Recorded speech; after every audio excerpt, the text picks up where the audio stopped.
Neste vídeo vamos falar de sogros. Por isso, os progenitores, pai ou mãe, da pessoa que neste momento está na minha vida como parceiro ou parceira, não é? É uma problemática que cada vez mais começa a gerar muito desconforto, vidas problemáticas e causa muitas vezes alguns divórcios, não é? Simplesmente porque as pessoas veem isto como o depois. Só que isto já começou no antes, por isso este vídeo vamos desconstruir esta problemática, não é? Porque estamos a falar de pessoas, não é? Por acaso estão rotuladas sogras, porque são pai e mãe da pessoa com quem eu estou, não é? Mas eles são pessoas, não é? Eu sou pessoa também, o meu parceiro ou parceira também é, e isto tem aqui vários contextos que colidiram, não é? Ora, temos mas é que ver o antes, como é que os contextos eram antes, porque muitas vezes nós podemos estar no contexto atual, por isso eles já como meus sogros, com contextos que já vinham de antes, por isso, antes de eu existir no contexto, não é? Ora, vamos lá falar um bocadinho disto então. Por isso, primeiro, vamos falar da pessoa. Isto tanto dá para o sogro ou para a sogra, ele ou ela, não é? O que existir. O que criar problemas, não é? Por isso, como é que era esta pessoa antes? Por isso, antes de nós conhecermos o meu parceiro ou a minha parceira, como é que estas pessoas viviam, como é que elas se relacionavam, como é que elas pensavam a vida. Porque hoje em dia nós começamos uma relação, eu com uma parceira ou com um parceiro, não é? E pensamos que somos só nós dois. Não, nós estamos a a relação tem esse intuito, não é? Reunir famílias.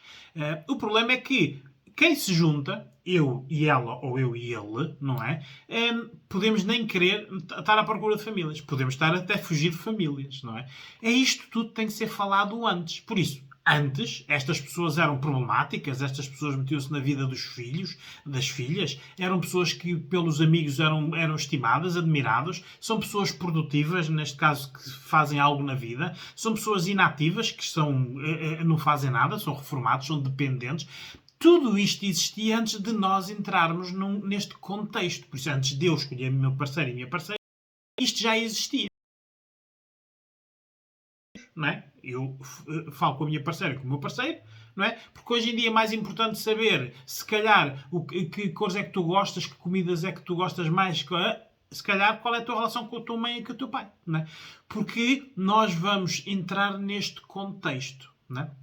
Ora, aí leva a outra desconstrução desta problemática, que é, nós vamos entrar num contexto, não é? Por isso, como é que foi feita esta escolha, não é?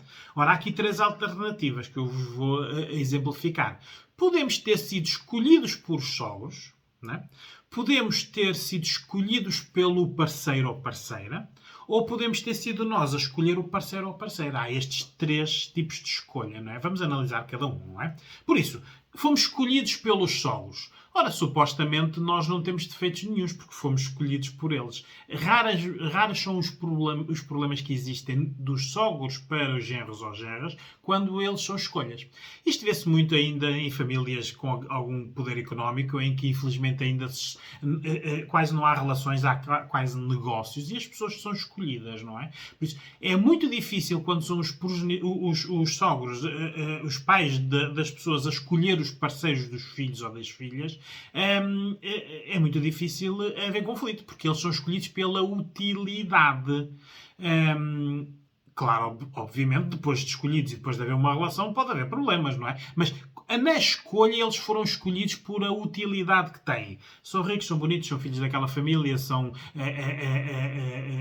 pessoas que aceitam tudo, pessoas com sucesso, mas que têm baixa autoestima, e existem muitas, não é? Pessoas hoje em dia que têm algum sucesso e com a baixa autoestima são influenciáveis, por isso muito bons para sogros e sogras manobrarem, não é? Por isso, isto é quando a escolha é feita dos sogros para a pessoa, não é? Depois existe a outra parte. Eu fui escolhido por o meu par, não é?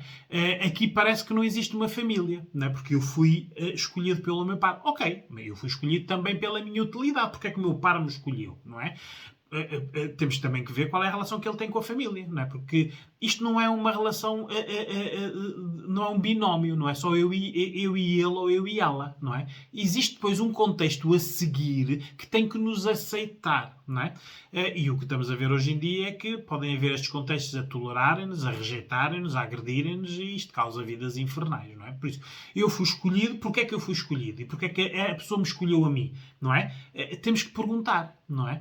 Qual é a relação com a tua mãe, com o teu pai? Qual era a pessoa que a tua mãe ou o teu pai gostavam de ver na tua vida como escolha? Que é para saber se eu sou escolha só dele ou dela, ou também sou uma escolha dos pais dele ou dela.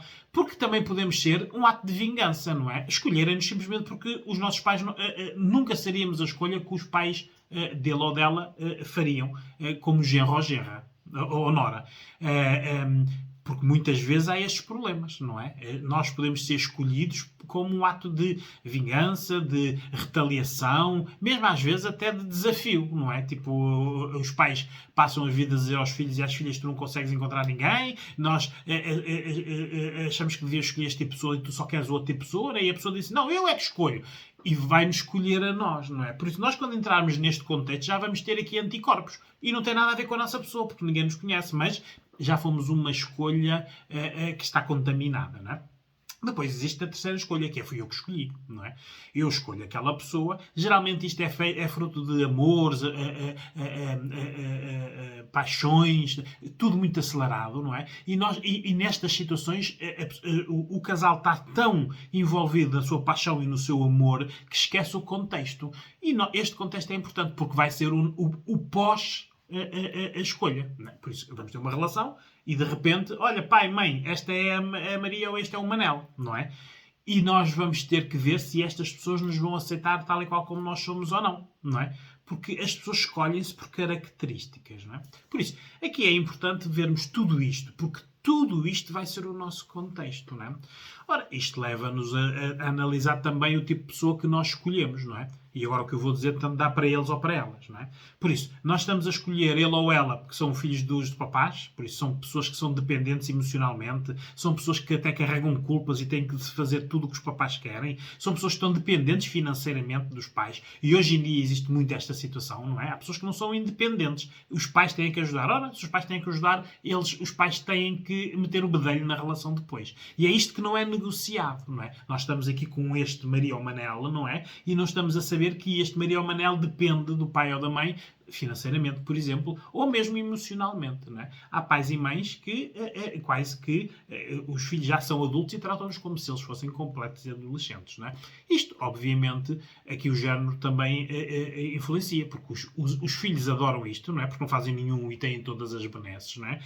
As filhas sentem quase um bocado do sufoco, não é? Por isso os filhos depois vão arranjar parceiras que continuem esta boa vida e estas benesses, e a filha às vezes pode querer, como foi sufocada, escolher algo diferente. Ora, este algo diferente vai arranjar problemas no contexto, não é? Porque vai ter que pôr este algo diferente depois no seu contexto, não é? É muito complicado hoje em dia, porque hoje em dia vemos famílias, pais, mães e filhos, não é?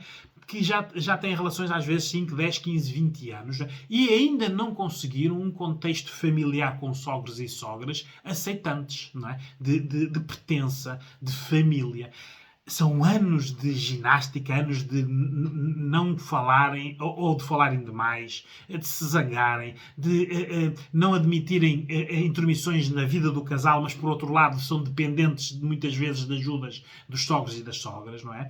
E isto depois, os filhos e as filhas jogam com isto tudo, não é? O que nós vemos hoje em dia muito é as esposas a dizerem: o meu filho aqui em casa é tudo como ele quer, mas vai à casa do papai e da mamãe e é tudo como os papás e as mamães querem, não é? Porque nós somos diferentes conforme os contextos onde nós estamos, não é? Ou vice-versa, não é? A mulher aqui pode ser, a esposa pode ser na relação uma pessoa e vai à casa da mãe e do pai e a outra pessoa trata de maneira diferente. Porque nós temos um passado com estas pessoas, não é? Por isso, nós temos que ter atenção de que isto é algo que depois de haver uma relação, tem que ser alvo de negociação entre pessoas, não é? Tem que se falar do que é que se permite e não permite, quais são as expectativas que têm uns dos outros, até onde é que podem ir ou querem ir, por isso os tais regras que têm que ser estabelecidas entre pessoas, não é? Porque depois vêm os filhos e sogros e sogras passam a ser avós. E eles têm muita influência. E daqui a nada nós temos no contexto do casal a influência dos sogros via a rótulo avô através dos filhos. Não é? Eles não conseguem na esposa ou no genro ou na nora, vão através dos filhos. Não é? Isto causa muita problemática. Não é? Ora, quais são as soluções aqui? Ou quando isto não funciona, ou não há nenhuma relação, né? Ausente-se, né? Ou o meio termo que é não há nenhuma relação entre nós que não somos aceitos, mas há a do filho ou da filha com, por isso vai lá ele ou vai lá ela, não é? Mas isto tem influência nos nossos filhos, porque geralmente ele ou ela leva os filhos para estar com os avós, não é? Ou há a negociação, não é? Na negociação, porque isto é uma negociação, tem que haver sempre uma cedência, tem que haver sempre um sacrifício de algo, tem que haver sempre perda dos dois lados, não é?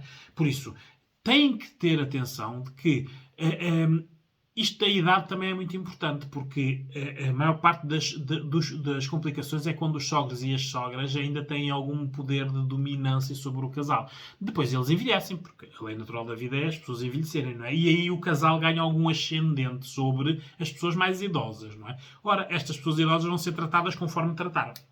Por isso temos de ter muita atenção hoje em dia, porque eu, por exemplo, a nível clínico, encontro muitas pessoas idosas com depressões e temos de ter muito cuidado com analisar isto, porque estas pessoas idosas deprimidas podem estar a ter na sua vida, neste momento, as consequências da sua vida passada. Nem todos os idosos foram boas pessoas, não é? Nem todos os idosos trataram bem as outras pessoas, inclusive os filhos e as filhas, não é? Por isso, hoje em dia, isto são as consequências. E, obviamente, poderá estar numa depressão por causa disto. Por isso, temos que analisar muito bem esta situação. E hoje em dia, um casal já tem muitas dificuldades no binómio, não é?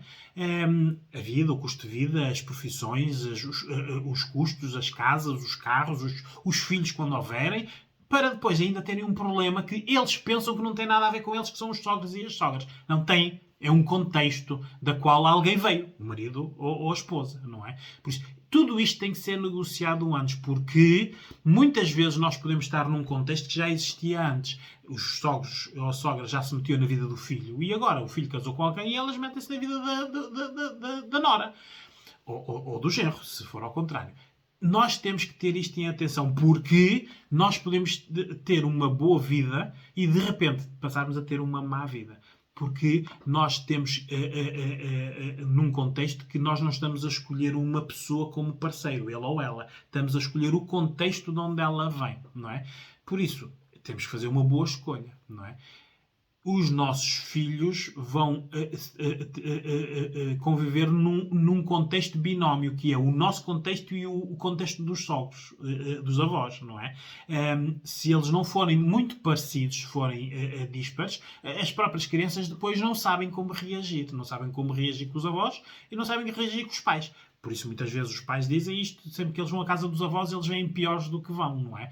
Porque há aqui muitas influências, muitos poderes. Ora, tudo isto tem que ser negociado pelo casal primeiro, não é? Porque isto é uma condicionante. E, enquanto vocês estiverem casados com ele ou com ela, é o vosso contexto, não é? Vocês é que têm que ver que qualidade de vida é que têm que ter.